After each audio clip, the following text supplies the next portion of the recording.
নিজের কানে শোনা এই কথাগুলোতে কি আমরাও জানি না, বন জঙ্গলে ঘুরে বেড়ানোর কথা জানি, অন্যান্য বিষয় জানি। অসাধারণ রবীন্দ্র সঙ্গীত গাইতেন শক্তিদা, এবং এগুলোতে কি প্রমাণিত হয়। আর এখন জয় গোস্বামীদের কথা যদি বলি, আরো অনেকেই এরপরে যারা লিখছেন, নতুন অজস্র তরুণ লিখছেন। জয় গোস্বামীর নিজের রবীন্দ্রনাথ বলে একটা লেখা আছে, খুবই ভালো লেখাটা, খুবই ভালো লাগে। তার মানে কি, মানে রবীন্দ্রনাথ সম্পর্কে আগ্রহ তাদের যায় না। বাকি রইলেন জীবনানন্দ। জীবনার এক হিসেবে রবীন্দ্রনাথের কাছে তবু মানুষ যাবে, যেভাবে লোক পুজো ঘরে যায়, যেভাবে লোক চার্চে যায়, যেভাবে লোক হয়তো মসজিদে যায় উপাসনার জন্য, রবীন্দ্রনাথের কাছে লোকে প্রায়, আমি জানি না উপমাটা ঠিক হলো কিনা আদৌ, কিন্তু জীবনানন্দকে আপনি রাখবেন কোথায়? তিনি তো উপাসনালয়ে নয়, অথচ তিনি এক দুর্বুদ্ধ, এক গভীর বিস্ময় শুধু না, এক গভীর বেদনার মতন, যাকে রক্তের অন্তর্গত কল্লোলে, তার শব্দই ব্যবহার করলাম, আমাদের ঘুষঘুষের জ্বরের মতন যাকে বয়ে নিয়ে বেড়াতে হয়, অস্থির অস্থির লাগে, পাগল পাগল লাগে। কিন্তু সুনীল গঙ্গোপাধ্যায় যে একটা অদ্ভুত ধরনের তার নিজের স্টাইলে লিখেছিল একবার জীবনানন্দ সম্পর্কে, যে পাগল পাগল কথাবার্তা। সত্যি কি পাগল পাগল কথাবার্তা, নাকি এটা এমন একটা চেতনার এমন একটা স্তরের কথাবার্তা যেখানে যাওয়ার জন্য আমরা কবিতাই লিখি, ছবি আঁকি, আর গানই গাই, আর আপনার মতো যারা ফিল্ম করেন, তার ফিল্মই করেন, তারা আসলে ওই জায়গায় পৌঁছতে চান। ওই তারই ভাষায় বলি, জীবনানন্দের ভাষায়, শুদ্ধ নিঃশ্রেয়স যে চেতনার মুকুরকে, মুকুর মানে আয়না, সেইখানে গিয়ে আমরা পৌঁছতে চাই, কিন্তু পৌঁছানো তো যায় না, পৌঁছানোর চেষ্টা করা যায়। আমরা একটু রাজনৈতিক বিষয়ে আসি। আগামী বছর ভারত উপমহাদেশের কমিউনিস্ট আন্দোলনের 100 বছর পূর্তি হবে। আমরা মস্কোর কমিউনিস্ট পার্টির ফরমেশনকে যদি ধরি, একটা সূত্রপাত ধরি, তো এই সময় নানা ধরনের অনুষ্ঠান হচ্ছে, নানা ধরনের মূল্যায়ন হচ্ছে, এবং একটা দীর্ঘ পথ তো পাড়ি দেয়া হলো। এবং সাবকন্টিনেন্টে আমাদের অভিজ্ঞতা হচ্ছে যে কমিউনিস্টরা মূলধারার সাথে কতটুকু তাদের রাজনীতিটা করতে পেরেছেন, এটা একটা বিরাট প্রশ্নবোধক একটা বিষয়। তো আপনার মূল্যায়ন কি, যে এই যেহেতু আপনার আগ্রহ আছে এবং আপনার রাজনৈতিক বিশ্বাস তার কাছাকাছি, এই কারণে বলছি যে এই কমিউনিস্টদের ওভারঅল সামগ্রিকভাবে আমি বলছি যে তাদের তারা যে এক ধরনের ব্যর্থ হলো, আমি গ্লোবাল কনটেক্সটে বলতেছি না, কারণ গ্লোবাল কনটেক্সটে অনেক সফলতা আছে, কিন্তু সাবকন্টিনেন্টে এই কমিউনিস্ট মুভমেন্ট এই যে কখনোই মূলধারার যে রাজনীতি বা সেটাকে যে লিড করতে পারলো না, এটার মূল সমস্যাগুলো কি ছিল বলে আপনি মনে করেন?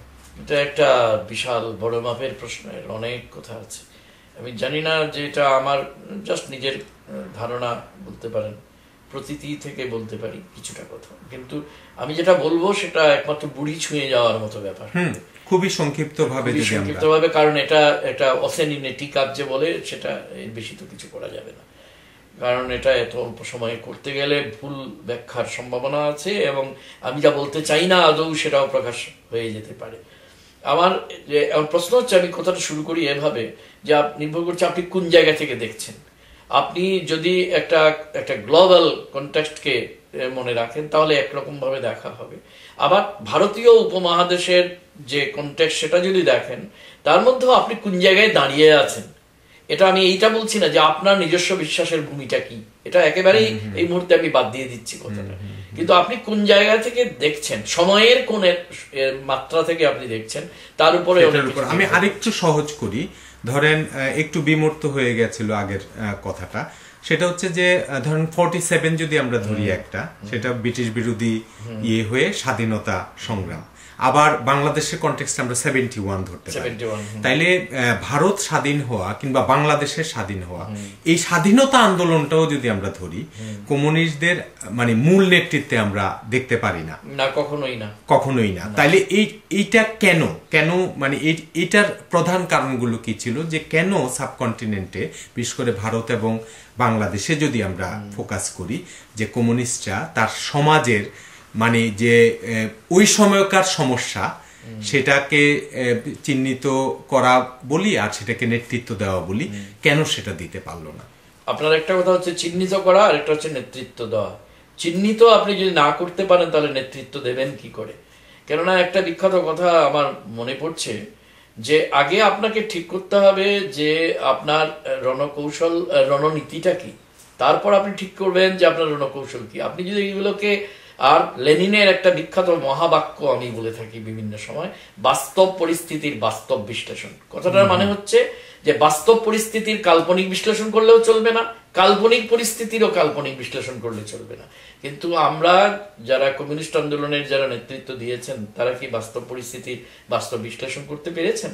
আপনি যদি খণ্ডিত ভারতবর্ষের দিকে তাকান, অর্থাৎ 47 পরবর্তী ভারতবর্ষ, আপনি রণদ্বীপের লাইন, প্রথম দিকে বিটি রণদ্বীপের কথা বলছি, তার যে একটা সময় যেটা ছিল ইয়ে আজাদি ছুটা হয় ভুলমত ভুলমত, মানে এই যে স্লোগানটা, এই সময়টা এটা করে এক ধরনের উগ্র বাম বিচ্যুতির দিকে গিয়েছিল কিনা, এটা একটা প্রশ্ন। তারপরে মাঝখানে পি সুন্দরাইয়া ইত্যাদি এলেন, ইএমএস নামবুদ্ধিপাদ, তিনি এসে দেখলেন। তারপর জনগণতান্ত্রিক বিপ্লবের কোন এতে আমি আছি, কোথায় আমি নেই, এগুলো চুলচেরা বিতর্ক করতে গিয়ে আমরা কি সবসময় ঠিক কাজ করেছি? আমরা কি ইতিহাসকে, সমাজকে বিশ্লেষণ করতেই ভুল করেছি? এইটাই জন্য বলছিলাম, বাস্তব পরিস্থিতির বাস্তব বিশ্লেষণ করতে আমরা ব্যর্থ হয়েছি। আর যদি ব্যর্থ হই, তাহলে দ্বিতীয় প্রশ্নটা আপনার যেটা কৌশল যেটা না হয়, তাহলে আমি নেতৃত্বটা দেব কি করে?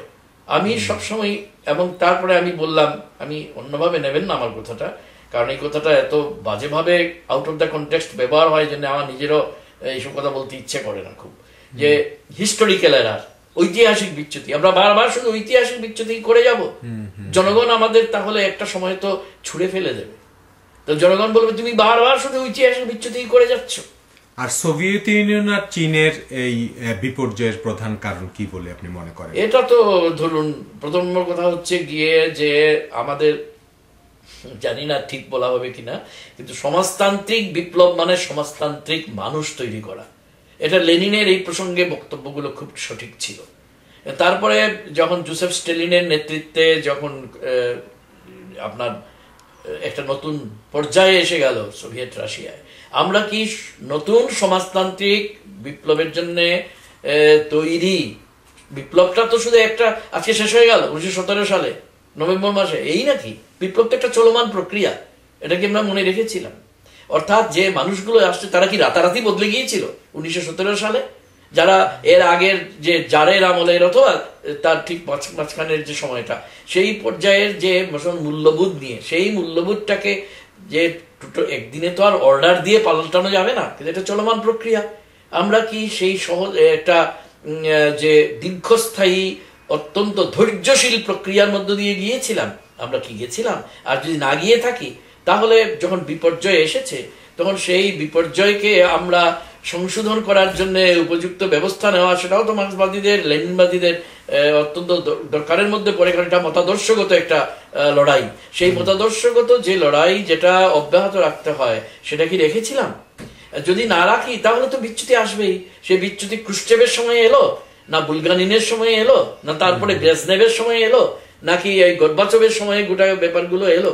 তারপরে আরেকটা জিনিস তো আমাদের মনের কি করে আমরা ভুলে গেলাম, যে স্নায়ুযুদ্ধের দিনগুলোতে যে মার্কিন যুক্তরাষ্ট্র যখন গোটা পৃথিবীকে কবজা করতে চাইছে, সে তো তার নানা এবং তার টেকনোলজিকে অনবরত উন্নত করে যাচ্ছে, এবং সেই টেকনোলজির একটা বড় জিনিস তো ব্যাপৃত ছিল যে উপগ্রহ প্রযুক্তির সাহায্যে এখন যেমন আমাদের মাথাটাকে, মগজটাকে চিবিয়ে খেয়ে তারা একদম জীর্ণ করে ফেলেছে ইতিমধ্যে ভারতীয় উপমহাদেশে, কিন্তু সেটা কি কাজটা তারা সোভিয়েত রাশিয়ারও করেনি?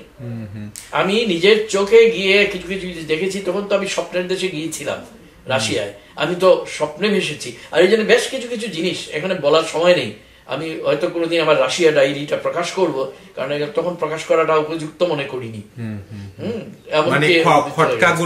খটকাগুলো আমার চোখের সামনে এসেছিল, এবং এটা কিন্তু যে খুব বড় বড় তাত্ত্বিক বিতর্ক আর বক্তৃতার জন্য নয়, কিন্তু তাহলে এটা কিসের জন্য?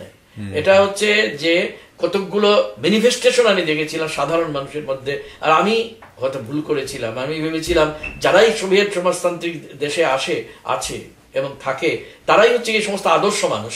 তা তো নয়, এটাও আমার বুঝতে ভুল হয়েছিল, সেটা আমার ব্যক্তিগত ভুলের কথা। কিন্তু এখানে আমরা যে প্রশ্নটা নিয়ে কথা বলছি এই মুহূর্তে, এবং সেটাই অনেকদিন ধরে হয়েছিল, তারপরে তারা স্যাটেলাইটের মধ্য দিয়ে আমাদের মগজটাকে ইয়ে করেছে। আমি